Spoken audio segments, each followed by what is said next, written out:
오병이어의 기사는 마태, 마가, 누가, 요한복음이 다 기록을 하고 있습니다. 요한복음은 오늘 우리가 읽은 곳일 테고요.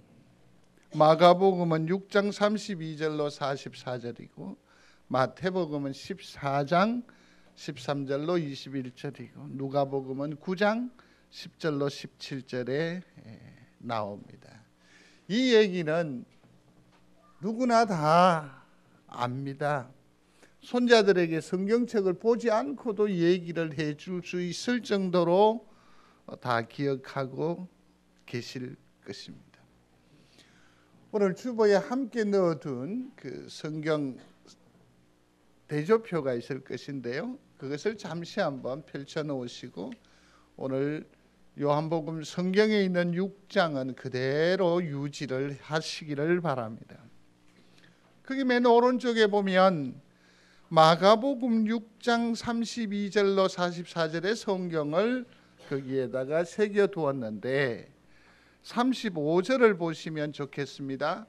마가복음 6장 36장의 35절을 보면 때가 저물어 가매라고 했는데 거기 제자들이라고 했습니다. 밑줄을 그어 두십시오. 그 다음에 또 38절로 내려오시면 이러시되 너희에게 그랬죠. 그때 너희에게도 밑줄을 그어 두시면 좋겠습니다. 41절로 내려와 보시면 예수께서 떡 5개와 물고기 2마리를 가지사 하늘을 우러러 축사하시고 했는데 하늘을 우러러 축사하시고는 동그라미를 해놓으시면 좋겠습니다. 그 다음에 떡을 떼어 제자들에게 밑줄을 그어 놓으시면 좋겠습니다. 가운데 칸으로 잠시 한번 넘어와 보시면 15절에 저녁이 되매 했으니까 그 다음에 뭡니까? 제자들이 밑줄을 그어 놓으시고 17절에 보면 제자들이 이르되 그랬는데 거기 17절에 제자들이 혹은 우리에게 둘 중에 하나를 밑줄 그어 놓으시면 됩니다. 19절에도 보면 무리를 명하여 잔디 위에 앉히고 떡 5개와 물고기 2마리를 가지사 동그라미 하세요. 하늘을 우러러 축사하시고 그 뒤에 제자들에게라는 부분에 밑줄을 그어 놓으시면 됩니다.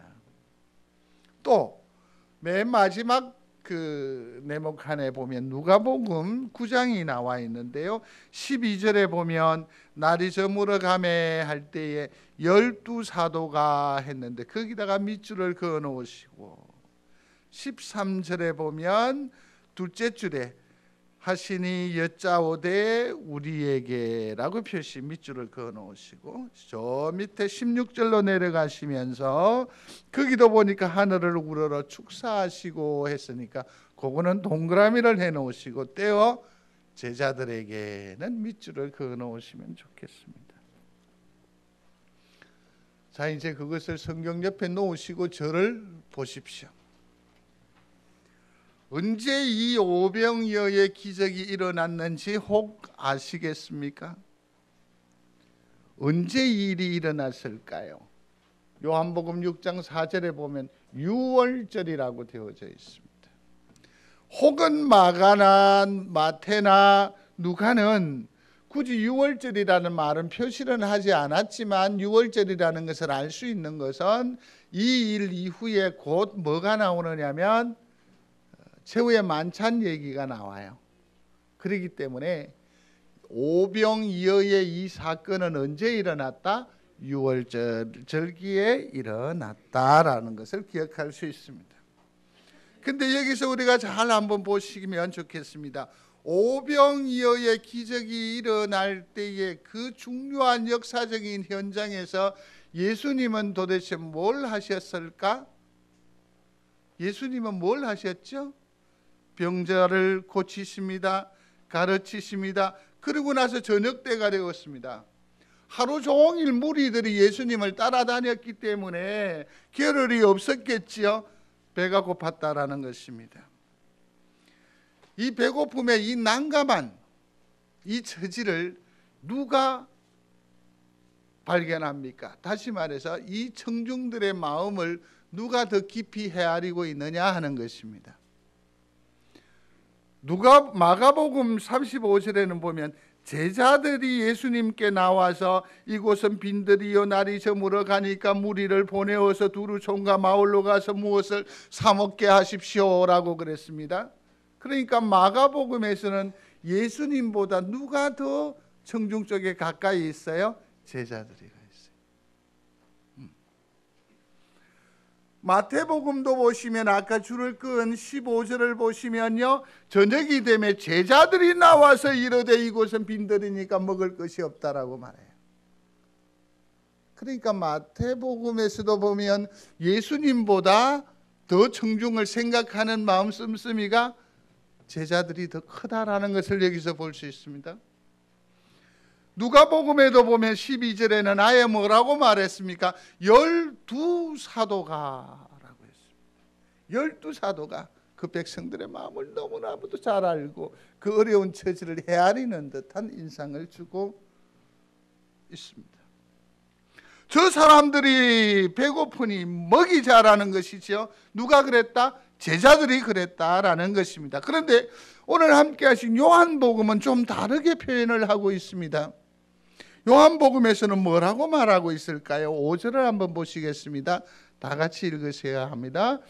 예수께서 눈을 들어 큰 무리가 자기에게로 오는 것을 보시고 빌립에게 이르시되 우리가 어디서 떡을 사서 이 사람을 먹이 하시니.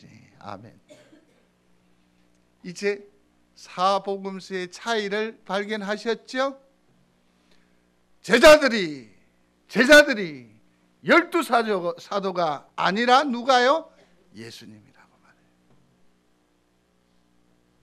사실은 오병이어의 기적의 이 사건을 보면 그 중심에 누가 있어요? 예수 그리스도가 있는데 제자들은 이것을 전달하면서 이것을 나타내면서 이것을 드러내면서 누가 더 돋보여요?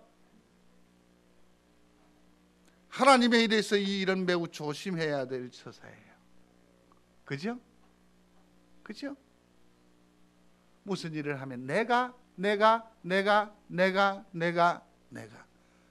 아니요, 주님이세요. 교회의 중심은, 교회의 일의 핵심은 누구시다? 주님이세요.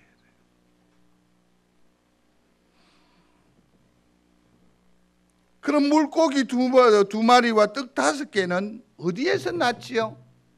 누구에게서 나왔느냐는 얘기지요. 마가복음 38절에 보면 너희에게 가서 떡이 몇 개 있느냐라고 물어봐요. 그러니까 제자들이 뭐라고 말하느냐 하면 떡 5개와 물고기 2마리가 있다라고 쫙 내놔요. 이 물고기 2마리와 떡 5개는 누구의 손에서, 주머니에서 나왔어요? 제자들에게서 나왔어요. 마태복음 보면 제자들이 이르되 여기 우리에게 있는 것은, 그랬으니까 이 오병이어의 실제적인 원주인은 누구다? 제자들이라는 거죠.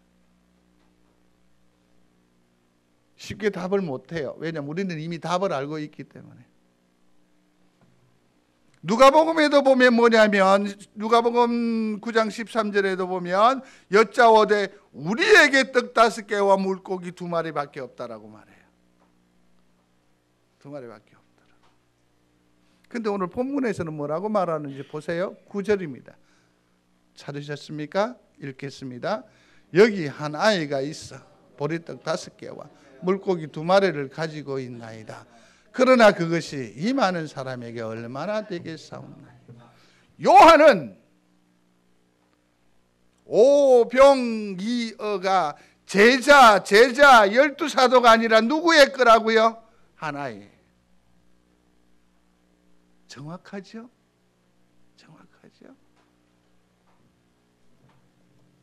여기서 말하는 이 소녀는 파이다리온이라고 해요. 여러분 파이디온 어린이 전도협회라는 소리 들어보셨어요? 아이라는 얘기예요. 이 아이의 비상식량이었다라는 얘기입니다. 구약 성경에서 요셉을 말할 때 이 말을 씁니다. 바이다리온. 그러니까 노예처럼 팔려가는 찌질하고 깨제제한 소년이라는 뜻입니다. 그에게서 나왔다라는 거죠. 그에게서 나왔다. 참으로 불쌍할 법한 사람.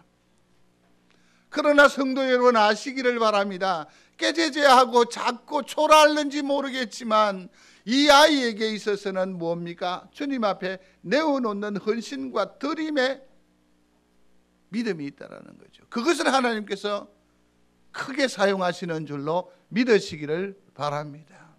그러니까 이 제자들은 무슨 생각을 가졌는지 모르겠어요. 제재한 아이에게서 받은 것이라고 하면 주님께서 안 받으실 거라고 생각했는지, 또 혹은 그 청결도에 대해서 뭐 또 의문을 제기하실 거라고 생각하셨을 수도 있겠습니다만은, 어쨌든 그들은 이 아이의 이름은 온데간데 없고 뭐가 나타나요? 자기들의 이름이 딱. 오늘날 이것이 얼마나 한국 교회에 우리들의 문제가 되는지 아세요? 요한은 정확하게 말합니다. 우리 중에 가장 작은 아이에게서 나온 소중한 것이라고, 귀한 것이라고. 이건 어떻게 함부로 할 수 없다라는 얘기죠. 물론 빌립의 얘기는 다르겠지만. 그 다음에 여기서 더 연장해서 하나 더 생각해 봐야 할 것이 있습니다. 그건 뭐냐면, 떡이라고 해서 번역을 했는데, 이게 우리 한국 정서의 성경으로 넘어오면서 여러분 빵이라고 하면 좀 이해가 조금 거리가 좀 있잖아요. 그러니까 우리 정서에 맞추어서 떡이라고 했다고요. 떡. 그러나 대부분의 영어 성경에는 보면 빵으로 해석을 했다라는 것이죠. 빵으로 번역을 했는데, 이 빵에도 종류가 있지를 않아요. 마트에 가면 한 봉다리에 20개, 30개씩 들어있는 그런 빵이 있을 수 있는가 하면, 뭐 유명 백화점의 제과점에는 죄송합니다. 케이크도 이만한데 8,000원 날라대요. 속지 마십시오. 우리 동네 송정에 오면 8,000원이면 30개짜리 한 봉다리 살 수 있습니다. 차이가 나지요? 같은 빵이라도. 고급스러운 빵을 헬라어로 표시할 때는 뭐라고 하느냐면 아르토스라고 표시를 해요.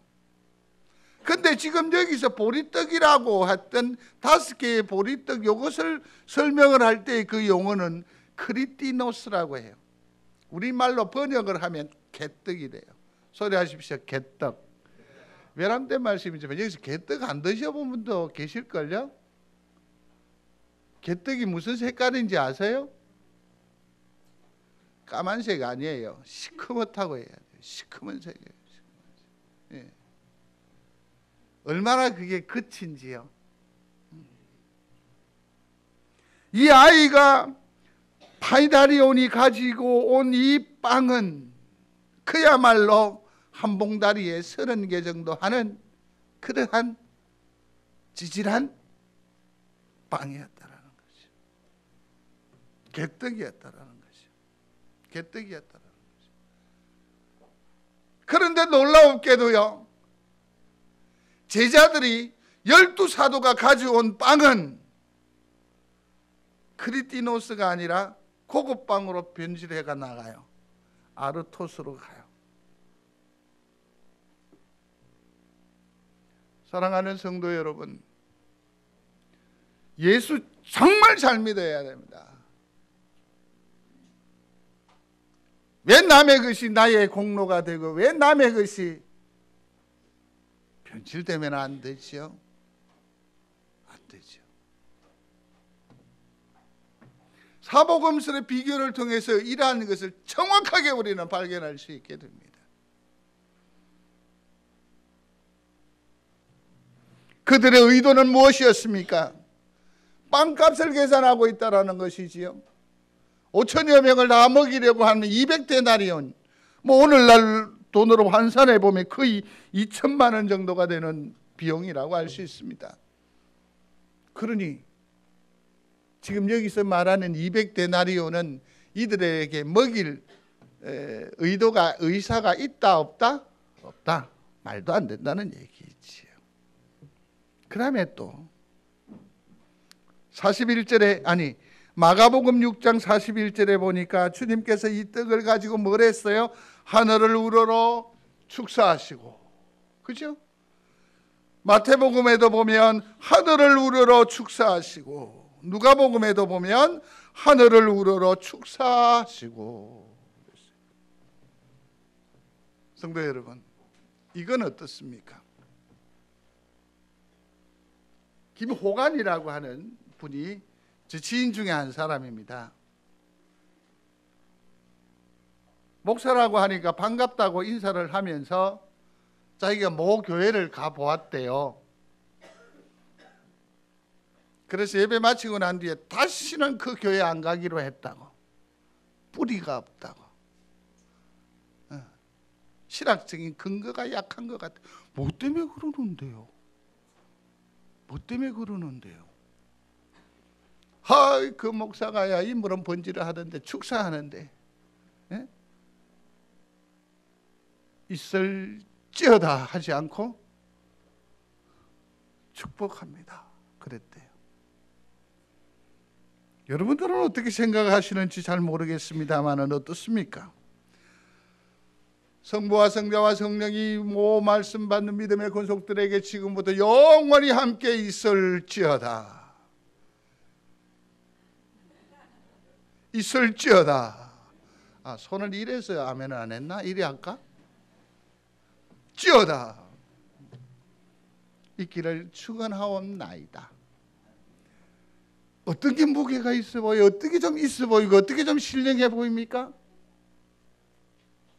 제가 얘기 실마리를 조금 이렇게 풀어가서 그렇지요. 대부분 우리 마음에 뭘 가지고 있어요? 찌어다. 우리 박 목사님이 찌어다 하길래 나 처음에 많이 놀랐어요. 이전에 있을 때 또 다른 박 목사는 찌어다서 축도를 한 번도 안 한 것 아십니까? 기억 안 나세요? 왜 그렇게 하느냐고 그랬더니 담임 목사하고 차이를 둔다고 자기 딴에는 그랬다고. 박 목사님 계속 찌어다 해도 돼요. 기죽지 마세요. 그러니까 무엇입니까? 이 모든 의식이 의식화됐다라는 것이죠. 형식, 틀에 갖춰진 거예요. 예배를 다 드리는데 예배 다 참여했는데 일찍 나가는 사람들은 지탄의 대상이 돼요. 왠지 아세요, 목사님들이? 축도 전에 떠났다고. 사실은 이게 굉장히 의미가 있는 겁니다. 의미가 있어요. 그러나 이것이 형식을 위한 형식이 되면은 안 되는 거죠. 근데 요한복음에는 뭐라고? 간단하게 말하죠. 11절 보십시오. 같이요. 예수께서 떡을 가져 축사하신 후에. 이걸 영어 성경에 보면 그냥 감사 기도하고 그렇게 말하고 있어요. 모든 어떤 형식이나 이러한 것들을 다 배제하는 거예요. 여기서 우리가 한번 생각해 볼 필요가 있습니다. 주님은 조금 있다가 이 땅을 떠나시게 될 것입니다. 그러면 이 땅의 모든 주님께서 행하셨던 그 사역을 감당하려 하면 그것을 누가 감당하죠? 제자들이. 그러니까 제자들에게 어느 정도 힘을 실어주는 것이 필요할 법도 한데 주님께서는 왜 굳이 제자들의 이러한 의중을 요한복음 기자를 통해서 통렬하게 비판 내지는 깨뜨리실까? 때로는 이 의식이 필요할 법도 한데 왜 이것에 도전을 할까? 왜? 여기는 또 다른 의미가 있다라는 것 아니겠습니까? 자 보십시오. 22절과 27절을 제 본문을 보시면 예수님께서 오병이어 기적을 행하시고 나니까 온 들판이 열광의 도가니가 됩니다. 오늘 6장 제일 6장 그러니까 몇 장을 볼까요? 30, 40절. 주님께서 이들을 대하시고 난 뒤에요. 이들을 대하시고 난 뒤에 다시 어디로 가시느냐 하면 산으로 들어가세요. 다시. 근데 자, 오병이어 기적이 일어난 이때에 일어나고 난 뒤에 주님은 뭐 하셨어요? 네? 안 들려요.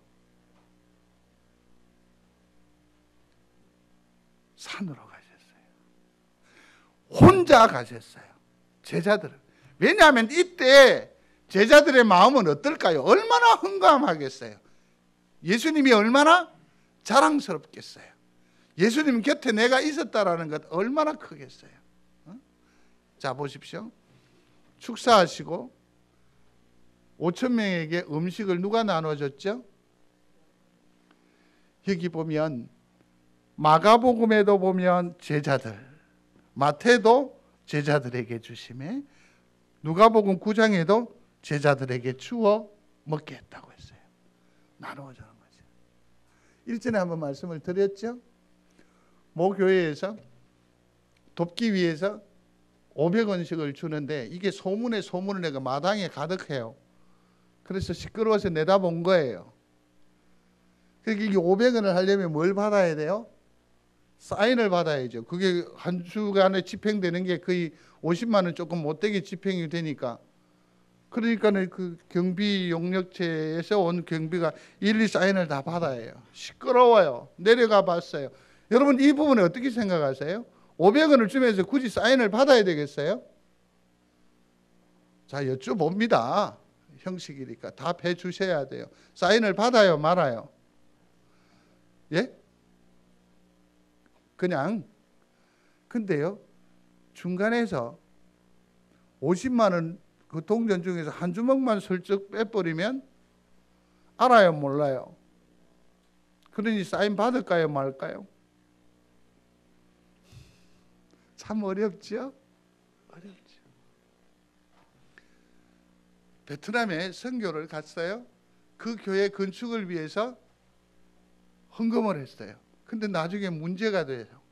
무슨 문제냐 하면 목사님, 쿵 목사님에게 건축 헌금으로 드린 그 영수증이 어디 있습니까?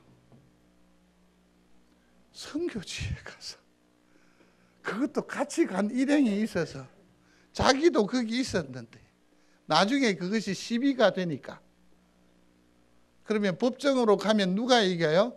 목사님은 다 물어내야 돼요.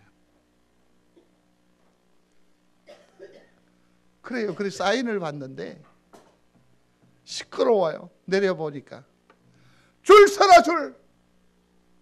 니는 마치 아까 받았다냐. 그러면서 제가 차마 흉내를 못 내겠는데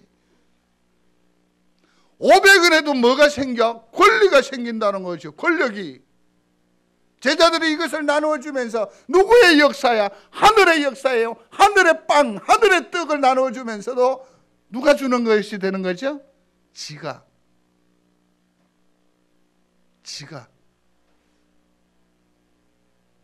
그죠?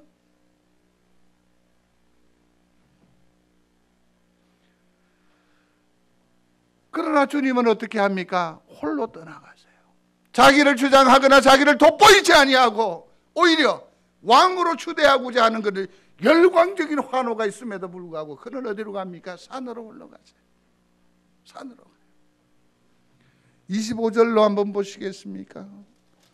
6장 25절. 바다 건너편에서 만나 랍비요 언제 여기 오셨나이까?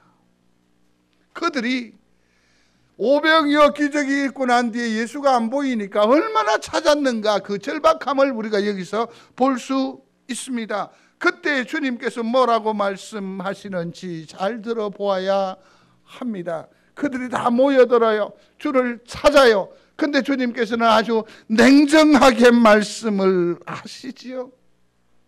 냉정하게. 뭐라고 말씀을 하시는지 들어보셨습니까? 26절 보십시오. 같이 읽겠습니다. 예수께서 대답하여 이르시되 너희가 나를 찾는 것은 표적을 본 까닭이 아니요 떡을 먹고 배부른 까닭이로라. 배부른 까닭에 누구를 찾습니까? 예수를 찾는 거예요. 500여의 이 사건에서 그들이 본 것은 배부름이에요. 떡 이거예요.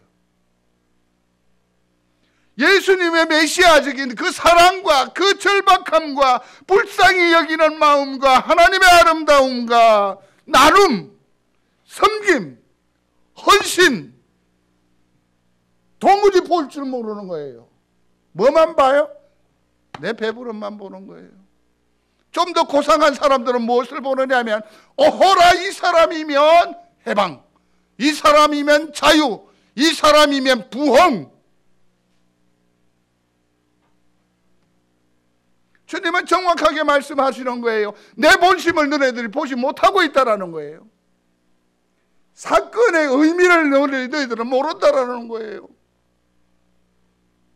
그러면서 주님께서 그들이 추구하는 그 배부름, 그 어떤 그 혁명적인 어떤 전사로서 어떤 그 예수, 이것을 뭐라고 표현하는지 아십니까?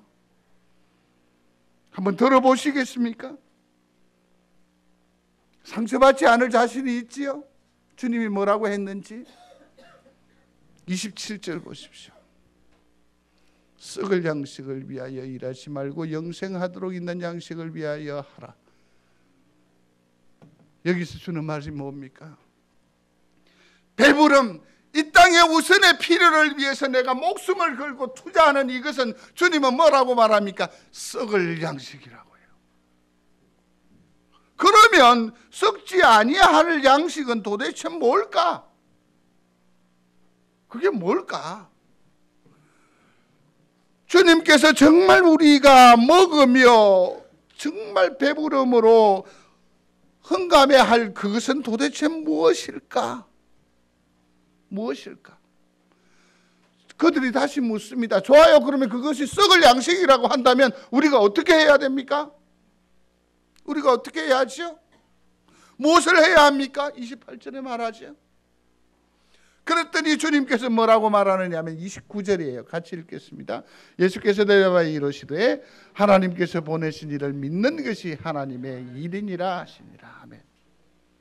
그러니까 무엇을 보라는 겁니까? 예수를 보라는 거죠. 누구를 보라고요? 예수를 믿는 거예요. 예수를 믿는 거예요. 근데 여기에서도 이 사람들이 물러나지는 않습니다. 예전에 모세가 광야에서 그들을 먹였어요. 뭘로 먹였죠? 만나와 메추라기로 먹였어요. 그래서 우리가 지금까지 모세를 믿어요. 그러면 우리가 예수님 믿겠습니다. 예수님 믿겠습니다. 따르겠습니다. 그런데 나 지금 배고파요. 당신은 내게 믿게 할 거로 무슨 떡을, 무슨 양식을 내게 줄 건데요? 그렇게 묻는 거예요. 오늘 우리 회장님 기도하셨는데 너무 절박한 문제 아니에요? 내가 하나님을, 예수 그리스도를 따르기를 원하지만 이 땅에 내 삶은 어때요? 배고파요. 힘들어요. 그러니 우리가 요구하는 이 사람들의 조건과 뭐가 달라요? 주님, 날 좀 살게 해주십시오. 이번에 기회를 좀 누리게 해주십시오. 그럼 내가 하나님 잘 믿겠습니다. 내 예수를 믿을게요. 내 잘할게요. 그렇게 묻는, 끝까지 뭡니까? 먹는 문제. 이거 가지고 주님께 그들이 말해요. 그럼 뭘로 우리를 먹일 건데요? 그래서 우리로 하여금 믿게 할 건데요? 그렇게 묻고 있는 겁니다. 33절을 한번 보겠습니다. 32절 읽겠습니다. 예수께서 이르시되 내가 진실로 진실로 너희에게 이르노니 모세가 너희에게 하늘로부터 떡을 준 것이 아니라 내 아버지께서 너희에게 하늘로부터 참떡을 주시나니 하나님은 같이요. 33절 하나님의 떡은 하늘에서 내려. 그렇습니다. 35절에 보면 모세가 준 것이 아니라 누가 준 것이다? 하늘이 주었어요. 지금 그렇다고 한다면 너희들이 원하는 떡을 내가 주겠다라는 겁니다. 그러나 이건 내가 주는 것이 아니라 누가 주는 것? 하나님께서 주시는 떡이다. 그러면서 35절에 뭐라는 거니? 자, 받아라. 애따 떡. 그러면서 내민 게 뭐죠? 나는 생명의 떡이다. 주님이 우리의 영원한 생명의 떡이라고. 주님이 생명의 떡이라고. 사랑하는 성도 여러분, 떡이 아니라, 배부름이 아니라, 우슬의 욕심이 아니라 나의 영원한 생명, 나의 위로, 나의 능력, 나의 권세는 생명의 떡이신 예수 그리스도에게 있음을 믿는 여러분들이 되시기를 주의 이름으로 축원합니다. 배부름에 목숨 걸지 마십시오. 예수께 목숨을 걸어야 돼요. 왜? 그는 생명이시기 때문에. 의식, 형식 이런 데 목숨 걸지 마십시오. 생명의 떡이 누구라고요? 예수 그리스도라고 했는데 예수 그리스도가 어떠하셨는지 기억하시지요? 예수 그리스도는 속옷을 내어줬어요. 겉옷도 다 벗었다고요. 우리는 체면으로 옷을 덧입고 화려함으로 껴입고 권위로 껴입고 의식으로 껴입지만 주님은 뭐예요? 다 벗었어요. 마지막 십자가 가실 때에는 맨몸으로 가신 것 아세요? 그가 당신의 몸을 우리의 입 안에 넣어줄 때 어떻게 하셨나요? 자기 몸을 찢어서 우리에게 먹이셨단 말이에요. 자기의 그 피를 짜내어서 우리의 목을 축여줬더라고요. 축여줬다고요. 떡이 아니라 생명, 곧 예수 그리스도가 오늘 이 시대를 살아가는 성도들의 강력한 욕구가 되기를 바랍니다. 그것을 품는 거예요. 보듬는 거예요. 그리하게 될 때에 어떠합니까? 우리는 영생을 누리게 될 뿐만 아니라 마지막 날에는 다시 살리운다라고 기록하고 있습니다. 다시 살리운다고 44절에도 말씀을 거둡니다. 성도 여러분, 이 땅 위에서 공고한 세월 중에 담대함으로 하늘을 여전히 바라보며 사시기를 원하십니까? 생명의 떡이신 예수를 바라보십시오. 홀라당 벗고 예수님에게만 엎드리십시오. 여기에 위로가 있고 능력이 있고 또 하늘의 신령한 복이 됨을 기억하시고 보무도 당당하게 우리에게 주어진 세월을 감당하며 사시는 주귀한 성도들 되시기를 주의 이름으로 축원합니다. 고마우신 아버지 하나님, 예수 그리스도를 양식으로 곧 생명으로 취하는 믿음의 결단을 통하여서 이 험난한 세상 이기게 하시고 하늘로부터 임하는 떡 예수 곧 그 위로하심과 은혜 베푸심으로 오늘도 보무도 당당하게 우리의 세월을 감당해 사는 우리 귀한 믿음의 식구들 다 되도록 축복하여 주옵소서. 예수님 이름으로 기도드리옵나이다. 아멘.